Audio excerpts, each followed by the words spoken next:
Bang, nama siapa bang? Repa? Repa? Repa Buya. Buya itu Abi lah, Repa. Oke. Repa dari mana?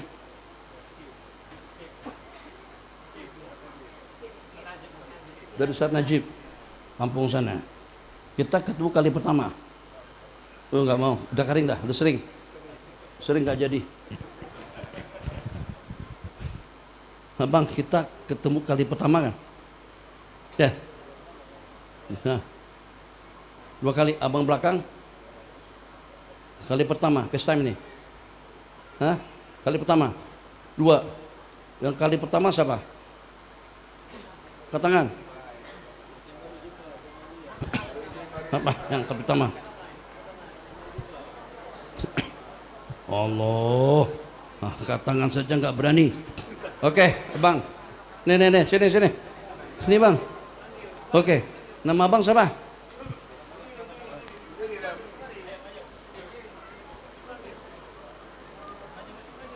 Sini.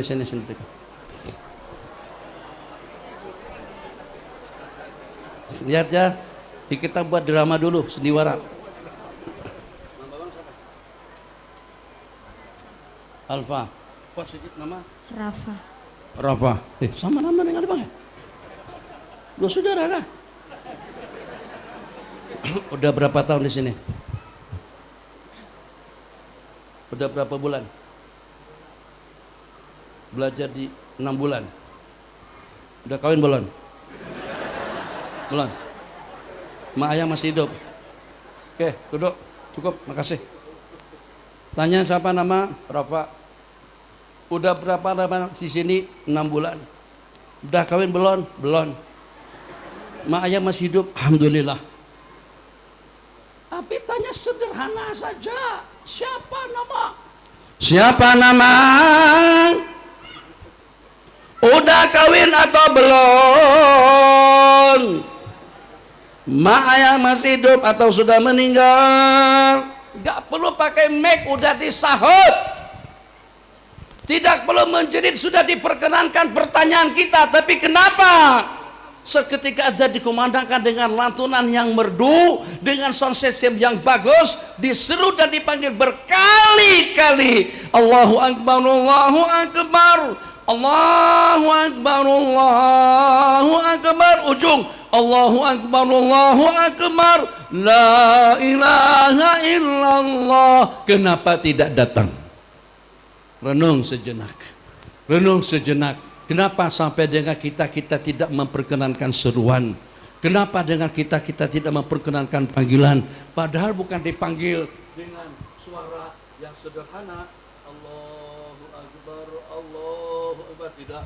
Allah lantang, merdu, diulang-ulang berkali-kali dan juga pada masa yang sama dengan kita dipanggil, bukan dipanggil dengan Subhanallah,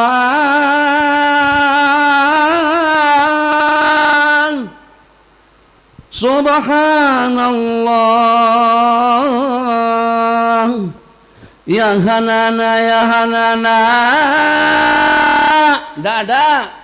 Dipanggil bukan dengan tasbih, bukan dengan takmir, bukan juga dengan tahlil. Kita dipanggil dengan Allahu Akbar, lebih besar daripada ngantukmu, lebih besar daripada tidurmu, lebih besar daripada politikmu, lebih besar daripada nelayanmu, lebih besar daripada duitmu, lebih besar daripada keuntunganmu, lebih besar daripada dunia dan isi-isinya. Itu hikmah dengan kita dipanggil untuk melaksanakan salat 5 waktu, di mana dengan salat 5 waktu bukan diwajibkan dengan perantaraan wahyu, bukan diwajibkan dengan perantaraan malaikat Jibril alaihissalam, tapi justru dengan salat 5 waktu diwajibkan secara langsung.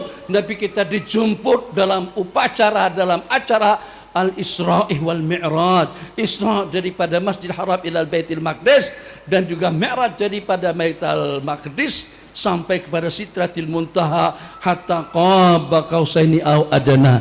Jadi kalau seperti itu realitinya, maka jangan sampai dengan kita pernah mengabaikan seruan daripada muadzin. Kalau dengan kita tidak bisa datang ke masjid, kita sholat di surau, sholat di musala, sholat di langgar bahasa orang Banjar. Kalau tidak bisa dilanggar, kita sholat di rumah berjamaah dengan keluarga. Kalau kadang tidak memungkinkan kita untuk pergi, laksanakan sholat tepat pada waktu kita dijemput, sebab kita dijemput dengan lantunan yang mengingatkan kepada kita Allahu Akbar, Allah yang maha besar, bukan politik dan juga bukan budaya. Allahu Akbar, Allah yang maha besar, bukan ekonomi dan juga dengan kedudukan dan jawatannya. Allahu Akbar yang maha besar daripada segala-galanya. Sebutkan apa saja semuanya akan menjadi lenyap, semuanya akan menjadi kerdil dengan lantunan takbir yang dilantunkan oleh muadzin. Allahu Akbar. Oh, tuh di sebelah tembok sana kerjanya di mana? Di pom minyak Pertamina. Hayya 'alas shalah. Kita tengok yang berada di Pertamina di situ tuh. Tuh hikmatnya kita menoleh ke kanan dan ke kiri. 2 kali ke kanan, 2 kali ke kiri. Tuh yang di sebelah pohon, yang di sebelah tembok, yang di sebelah bangunan, yang sedang sibuk, yang dengan urusannya, yang dengan perniagaannya, yang dengan keperluannya, dipanggil dan disuruh dengan lantunan Allahu Akbar, Allahu Akbar. Bagus. Jadi kalau seandainya dengan kita berkenan untuk hadir dengan jemputan undangan sesiapa saja, jangan sampai pada waktu kita dipanggil oleh Sang Pencipta kita, ternyata dengan kita tidak datang. Masyaallah tabarakallah. Di Medan, tapi perhatikan, kuburan itu bersampingan, kuburan orang Kristen salib dengan kuburan orang Islam depan masjid kan, seberangan tuh, dekatan kuburan antara 2 kumpulan manusia. Jadi itu Masya Allah tabarakallah, hampir semua kita pesan tidak pesan, paling tidak dengan kita akur, paling tidak dengan kita restu agar dengan kita dikuburkan dekat dengan masjid. Senang kalau pada waktu kita meninggal nanti kita dikuburkan dekat dengan surau, dekat dengan musala. Masya Allah tabarakallah, punya wasiat seperti itu. Kalau tidak pun tidak pernah ada yang protes. Mohon tolong ahli warisku, keluargaku, jangan sampai nanti saya dikuburkan dekat masjid. Saya pengen kubur dekat istana, saya pengen kubur dekat dengan klub malam, saya pengen kubur dekat dengan klub-klub dangdut dan karaoke. Tidak pernah ada wasiat yang seperti itu, pengen berkubur dekat dengan masjid. Maka jangan sampai orang yang sudah meninggal saja pengen dekat dengan masjid, sementara yang hidup tidak pernah masuk ke masjid. Innalillahi wa inna ilaihi rajiun. Seakan-akan kuburan yang ada di samping-nyamping masjid, seperti ahli kubur itu mengatakan, nih lihatin dengan kami nih, udah lama menunggu di sini, udah lama tetap belum diperkenankan untuk masuk ke masjid. Nih dengan kami menunggu antrian giliran, tak ada seorang pun daripada kami yang diperkenankan masuk ke dalam masjid. Jadi kata yang hidup, perkenankan bagaimana? Pengen masuk bagaimana? Pengen etika seperti apa? Waktu hidup pun tak pernah masuk. Apakah menghayalkan akan masuk ke masjid yang pada saat ketika nanti dengan kita sudah dikuburkan? Maka itu inti yang terpenting, intisari yang terpenting daripada perjalanan Isra wal Mi'raj, mengambil hikmah yang teristimewa. Jangan sampai makhluk yang memanggil kita datang, tapi Sang Pencipta memanggil kita ternyata dengan kita tidak berkenan untuk memperkenankan seruannya. Terakhir